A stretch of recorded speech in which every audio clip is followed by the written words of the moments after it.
Prescription products require completion of an online medication consultation with an independent healthcare provider through the LifeMD platform and are only available if prescribed. Subscription required. Individual results may vary. Additional restrictions apply at lifemd.com. Read all warnings before using GLP-1s. Side effects may include a risk of thyroid C-cell tumors. Do not use GLP-1s if you or your family have a history of thyroid cancer. Should GLP-1 weight loss medication like Wegovy and Zepbound cost thousands of dollars? We don't think so. TryLifeMD.com helps provide insurance access to the leading GLP-1 medications. Visit TryLifeMD.com and check your eligibility for GLP-1 medication with copays as low as $0. Listen to Bridget's story after losing 55 pounds and using her insurance for coverage. LifeMD helped me get covered with my insurance. Finding out that it was covered was huge. I've lost 55 pounds. I am so much healthier now that I've lost the weight. I would never be able to do it without them. Get started today and check your eligibility for GLP-1 medication with copays as low as $0 at TryLifeMD.com. That's TryLifeMD.com.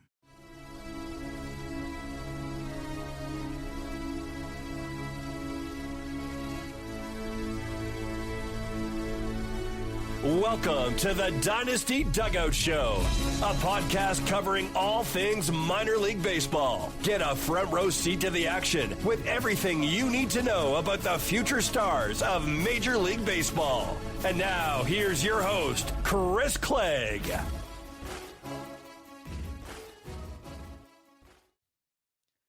Welcome into the show. It is Thursday. It's April the 24th, and we're going to talk baseball. A dominant day of minor league pitching stood out. Ton of 10 strikeout or better performances. Lots of pitchers racking up whiffs. It was a great day for pitching. Not so much hitting, but there are hitters to talk about. But we're going to break it all down. Thanks for tuning in. If you enjoy the show, please subscribe on your favorite podcast platform. Like the YouTube video, subscribe here as well if you enjoy that. I would much appreciate it. In the meantime, our sponsors of the show, Connect Roasters, which is Ian Happ's coffee company. Ian loves coffee. You do too, probably. If you love coffee, you've got to try Connect Roasters Gold Glove Blend. You can get it buy one, get one 50% off by going to connectroasters.com and using the code Dynasty Dugout or the link below in the description. We're also proud to partner with Chinook Seedery, the best sunflower seeds in the game. If you like a wide variety of flavors that have bold flavor, check out Chinook. Their flavors are delicious. I'm taking bags of seeds to games. If you're at a Carolinas League game, if you're at a South Atlantic League game, I call it Southern League, South Atlantic League game, be sure to see me. I'll give you a sample of the seeds. You go to ChinookSeedery.com, use code Dynasty Dugout, and get 10% off your first order. All right, let's dive in the show. It was a tremendous pitching day. I'm going to talk a lot about pitching. Jack Wenninger, he gets the nod for, in my opinion, the pitcher of the day. Absolutely dominant. Now, Wenninger was a pitcher I picked as the Mets sleeper prospect heading into this year. I didn't expect him to dominate like this, but he absolutely has. 6th-round pick in 2023 out of the University of Illinois. Took a step forward in 2024. He actually, on the surface, was bad in single A, had a 5.02 ERA last year. He bumped a high end at a 3.12, but his season-long xFIP was just 3.02, which suggests that he had a lot of bad luck go his way. He's taking another step forward this year. Got to give the Mets pitching dev credit because they have done some tremendous things with pitchers, and Wenninger might be one of them. Wednesday was his best start of the year. 5 scoreless, 4 hits, 1 walk. He struck out 10 batters. While he generated 12 whiffs, he had 21 called strikes, and he had a 67% strike rate. So really good arsenal, really good look from Wenninger. He's just continuing to get better, and he's dominated all season. The fastball continues to trend up from where it was in college. He's now sitting 93 to 95 and touching 96. It was like low 90s in college. It's a 2-seam and 4-seam variation. The 4-seam gets good ride. It's a high release height, but it's like 17 inches of vert. Sinker, it has high IVB as well, but he runs it pretty well with 14 inches of arm side run. Wenninger throws a good changeup. Best secondary sitting in the low to mid 80s with good depth and late fading action. He'll drop in an 11-5 shaped curve, heavy vertical shape there, sits in the upper 70s. Wenninger is rostered in 3% of Fantrax leagues. He looks like a legit arm. I am buying in. You should too. Rangers arm Kohl Drake also dominated. One of my favorite arms, has been for a while. Drake has not gotten much love because he's always been a little bit older for the level. But I can tell you internally, the Rangers love Kohl Drake. They believe he's one of their best pitching prospects. He's a lefty. He's 24 years old. He's in Double-A. So I get it. It's not the most attractive when you see 24, AA, whatever. I get it. But he was injured to start the year, had a back injury. He came back. First start was bad, but his last two have been really good. He's thrown 9 1/3 innings in his last two starts with 16 strikeouts and not allowed a run. And last night, 10 strikeout performance. Last year, he moved 3 levels. He had a 2.29 ERA. 148 strikeouts in 106 innings is absurd. I think that Drake's legit. It's a 93, 95 mile-an-hour fastball. It's good vert from the left side, good run as well. He throws a curve in the low 80s with really good shape. And he'll mix in a changeup and slider. Changeup has good arm side fade to it. Given that Drake spent time in AA last year, I would not be shocked if he moved to AAA pretty soon, given his age and experience. He is a legit arm. Aidan Fowler, Dodgers, 23-year-old in single A. He had the most strikeouts on the day with 12. And I'll be honest with you, I didn't know much about Aidan Fowler before the start. He was a 2024 11th round pick out of Southern Illinois, Carbondale. The only reason I even knew that school is because the Rangers prospect Paul Bonzagni went there, and I just happened to notice the school and was like, oh, that's interesting. Fowler actually was at Northeast Mississippi Community College and spent 1 year at Southern Illinois, Carbondale. He didn't even put good numbers in college, but the Dodgers do what they do best. They identify traits for pitchers, and they draft those guys and develop them. Look at Eric Swan. They got out of Middle Tennessee a couple years ago. Now, I mean, I'm not saying that Aidan Fowler, and by the way, it's spelled Foeller. I'm not saying he's breaking out or anything, but quite interesting because he's got swing and miss stuff and 19 whiffs, 12 strikeouts. I mean, pretty dominant. 17 called strikes for a 42% CSW and a 64% walk rate. Strike rate, excuse me. There are walk issues, what I was saying. The issues with walks are there. He's walked 16.5% of batters. He walked 4 batters last night despite the dominant performance. The good news is he struck out 44% of batters faced. Slider's pretty good. I watched the start. Slider was sharp breaker. Fastball works in the low to mid 90s, but it's up to 95. It's got a pretty good movement pattern on it as well. He throws a couple variations of the slider, and I even think a couple variations of the fastball as well. Command will be the name of the game with Aidan Fowler. I like the profile. I think he's an interesting guy, and I like the Dodgers pitch dev. I think their pitch dev is one of the best in baseball. Their development in general is one of the best, so it wouldn't be shocking to see Aidan Fowler become a top 30 prospect. I don't think he's a huge name, but interesting guy who could be a top prospect. Again, Robby Snelling of the Marlins. He was Baseball America's 2023 Pitcher of the Year, minor league Pitcher of the Year, that is. He was dominant, and last year he took a big step back. He was not good at all in 2024. He did end the season on a high note, which was good. This is a big, athletic, 6'4", 6'3" lefty. He was a football recruit. Linebacker recruit to go to LSU. He's going to play baseball at LSU too. Exceptional athlete. Arm talent's there. He's taken a step forward, guys, and he's been awesome to start the year. He struck out 9 batters on 6 scoreless innings last night, just 3 hits and 1 walk allowed. Still has the ERA down to 1.61 in 22 1/3 innings. He's walked just 3.5% of batters faced while striking out 34%. Last year, Snelling's fastball worked in the low 90s, 92-ish, 93-ish. This year it's up over 94. He's added right on the fastball without raising his release point. That's notable. He's over 18 inches of IVB right now. He gets 10 inches of arm side as well on that pitch. High spin rates. It's a really good pitch to miss bats. He's also got a slider that's kind of slurvy, has good depth and sweep. He's tweaked it a little bit. He also throws a curveball in the low 80s, but these pitches have been tweaked, and it's really helped.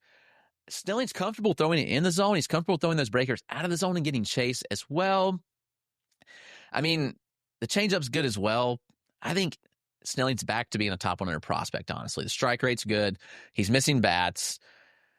Got a high CSW.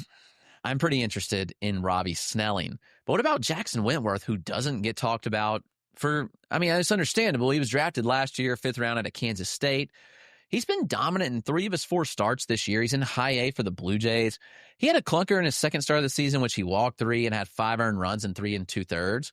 But other than that, he's looked pretty good. And on Wednesday, Wentworth dominated again. 8 strikeouts. did not issue a walk in 5 innings of work against a very good Everett team. Now, Lazaro Montes did hit a home run, but that was the only damage that Wentworth allowed. This is a lineup that included Michael Arroyo, Colt Emerson, Lazaro Montes, Ty Pete, and more. Wentworth's legit.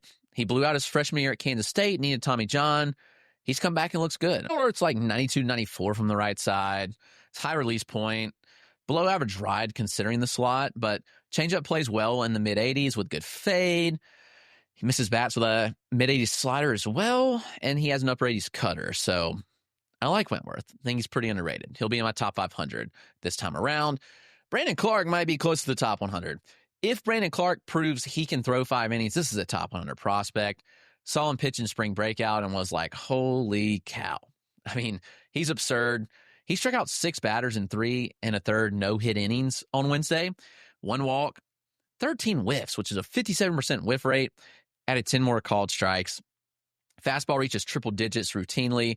Sits in the upper 90s with good movement. I mean, he's like, it's absurd. That slot's so hard to pick up and you're throwing in the upper 90s. He works 2 slider variations with a harder, like, gyro slider in 85 to 88 mile an hour range, and the sweeper with the long horizontal in the low 80s. He has a changeup in the upper 80s as well. This is an athletic, like, JUCO arm, loose delivery. I love Brandon Clarke. He's walked just 5.6% of hitters. If he can do this while going 5+ innings, then I'm all in on this guy. 47% strikeout rate on the year. That is awesome. Luke Sinnard returned to the mound for the Braves. Shockingly, he's like built up semi. I mean, this is a guy that missed all last year at Indiana due to Tommy John. Braves took him 3rd round. They love the stuff. 6'8" righty. It's like Garrett Ballman 2.0. Very high release point. I mean, Wednesday, Sinnard threw 4.2 scoreless with 8 strikeouts and 1 walk, 5 hits, 15 whiffs, and a 42% CSW. His velocity is up from where it was before TJ. He was like sitting 92 before TJ. Now it's 93 to 94, topping at 96 with good shape. He throws a curve and slider, but he's actually kind of changed the shape a bit on that slider. More sweepy than it used to be. Curve is in the low 80s with an 11.5 shape. Sinnard's upper 80s slider has some good movement for it, like pretty fascinating for a pitch in the upper 80s. That's Luke Sinnard of the Atlanta Braves. And Ty Floyd had shoulder surgery, missed all of 2024, unfortunately. He was somebody I thought could break out. Shoulders are really tricky, but he's looked so good so far in his return. He's built up, and he's thrown 4 innings in each of his last 2 starts. Wednesday was his best start. It was 4 no-hit innings with just 1 walk, 7 strikeouts. Yes, just 5 whiffs, but it was 25% whiff rate.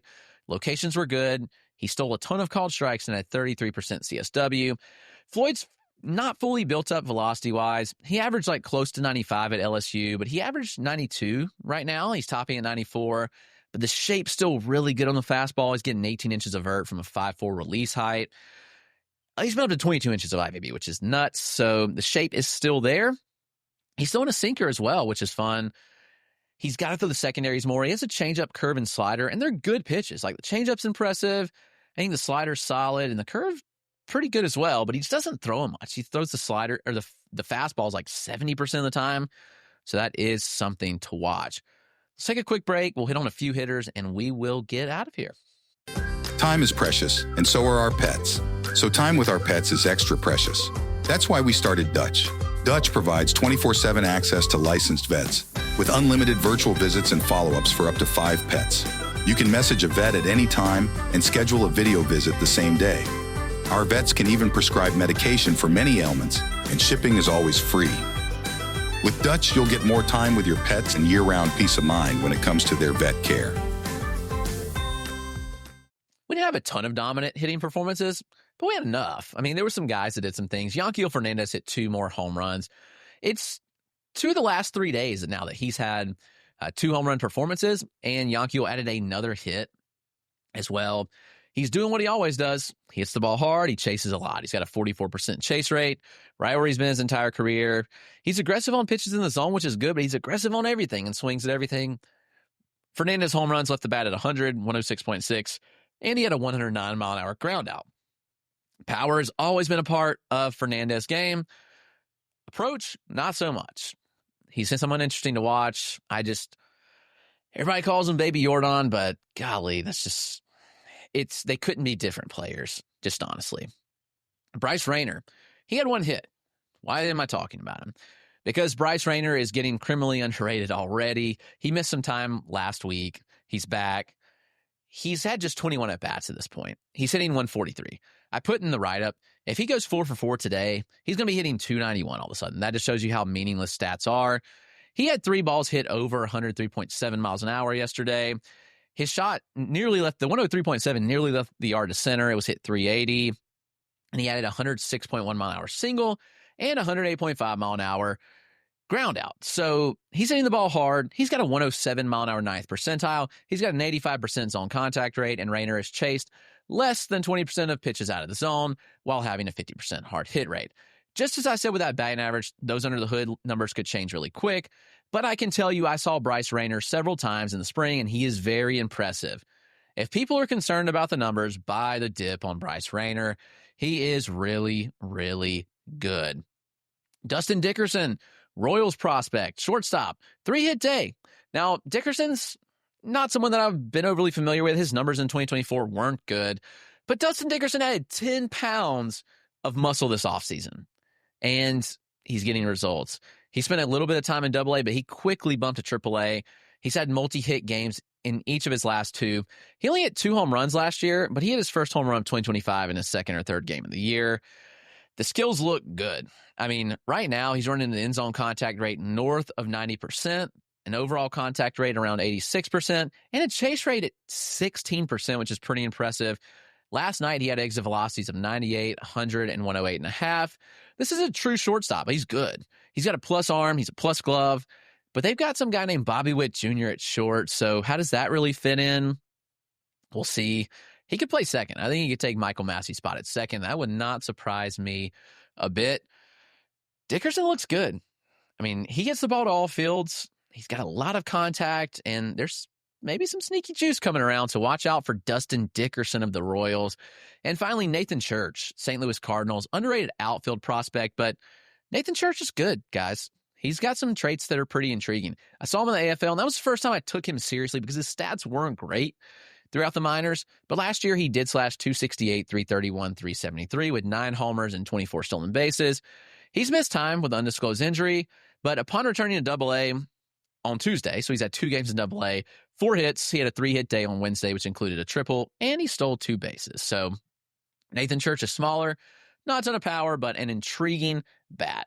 Thank you for tuning in. Subscribe to the show on your favorite podcast platform right here on YouTube. I hope you enjoyed it, and we'll see you again tomorrow.